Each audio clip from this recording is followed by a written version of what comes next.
All right, let's talk about something pretty profound. What if I told you there's an ancient, step-by-step blueprint for finding real, lasting inner peace? I'm not talking about some vague theory, but a clear, logical path where every single step just naturally flows into the next. Well, today we are diving deep into a text that lays out exactly that. So, where does this whole journey start? It actually begins with a question, a really good one, asked thousands of years ago by the Buddhist disciple, a guy named Ananda. And he basically asks, so, what's the point of being a good person? I mean, really, what's in it for me? It's such a simple but deep question, right? And it's the answer to this question that kicks off the whole chain reaction we're going to explore. Okay, first step, the purpose of goodness. Now, let's start where the Buddha starts. The very first part of this path.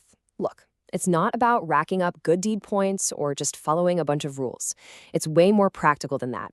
It's all about building a solid, stable foundation for your mind. The journey kicks off with something called kusalani silani. Fancy term, right? It just means wholesome conduct. Basically, living an ethical life. Acting in ways that don't hurt you or anyone else. But here's the key. The text is super clear this isn't about being good just for the sake of it. Think of it as the starting block, and it comes with a very real, very immediate psychological payoff. And that payoff, it's called a vipapatisara. It means freedom from remorse. I mean, just think about it for a second. When you know you've acted with integrity, your conscience is totally clear. There's no nagging guilt. You're not up at night replaying mistakes in your head. That quiet, that peace of mind, well, that's the fertile ground where everything else is going to grow. Okay, now we're getting to the really cool part, a ladder of joy. Because here's the thing, a mind that's free from remorse, it doesn't just sit there being quiet. Nope, it sets off this amazing, totally natural chain reaction.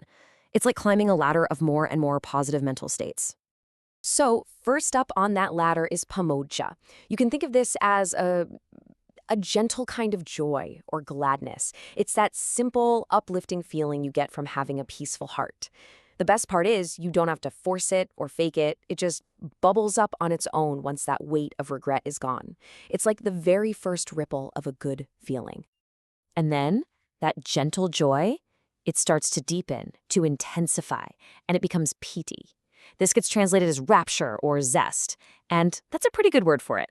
It's this much more energetic, almost thrilling experience that just floods your whole body and mind. It's like a wave of pure delight, a real energizing force. Okay, I want to pause here for a second because this is so, so important. The text keeps repeating this one phrase, dhamata esa. This is the nature of things. What that means is this whole progression, it's not something you have to force. It's a natural law, like gravity. If you set up the right conditions, the results just follow one after another. It's cause and effect, pure and simple. So that intense energy of rapture, that piti, well, it can't last forever, right? It naturally starts to settle down. And what it settles into is passaddhi, which is this deep, deep state of tranquility. Your body gets calm, your mind becomes incredibly serene. All that excitement just gives way to this profound sense of peace. And out of that tranquility blossoms sukham, or bliss. Now, this is a really crucial point. We're not talking about the kind of fleeting pleasure you get from, eating a piece of cake. This is a deep, stable, totally satisfying sense of well-being that comes from the inside out. You could almost call it the peak of emotional contentment on this particular journey. All right, so we've gone from a clear conscience all the way to bliss. We've basically built this incredibly stable, positive, emotional foundation. But, and this is a big but, the path does not stop at just feeling good. This happiness, this bliss, it's a tool. It's the platform for the next, even more crucial stage, developing some serious, profound wisdom. See, a mind that's filled with this kind of bliss is naturally easy to bring together, to unify. This leads to samadhi, or deep concentration. Your mind isn't all over the place anymore. It's not scattered or distracted. It becomes calm, clear, and super powerful, kind of like a laser beam, ready to see things with unbelievable clarity. And what's the whole point of that laser-like focus? Well, it's to develop, okay, this is a mouthful, yatahi bhuta nana dasanam. It means the knowledge and vision of things as they truly are. And this, my friends, is a huge step. It means seeing reality directly, without the filters of our own biases, our own projections, our own wishes, just seeing things as they are, in their most fundamental nature. Okay, so the mind is now ready to see reality clearly. And at this point, the text pulls out this really powerful metaphor to make sure we don't forget how we got here. It's a way of reminding us just how critical that very first step was. It asks us to picture a tree. So, on the one hand, you have a person without virtue, dusilasa, and the text says this person is like a tree that's had its roots cut right off. The branches, the leaves, the trunk, it's all withered. It just can't grow, it can't produce any fruit. And it's the exact same idea here. Without that root of wholesome conduct, this whole path we've been talking about, the joy, the concentration, the wisdom, it just withers on the vine. It has absolutely nothing to stand on. Right. So, since our roots are firmly planted in that wholesome conduct, our tree is thriving, it's strong. And once the mind can see things as they really truly are, something final happens. A totally transformative shift. This is it. This is the fruit of the entire path.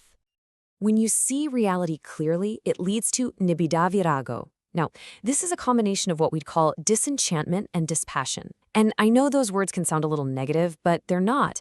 It just means that when you truly see the impermanent nature of everything, all that frantic grasping and clinging, it just naturally cools down. It's not depression. It's this profound release from that desperate need for things to be different than they actually are.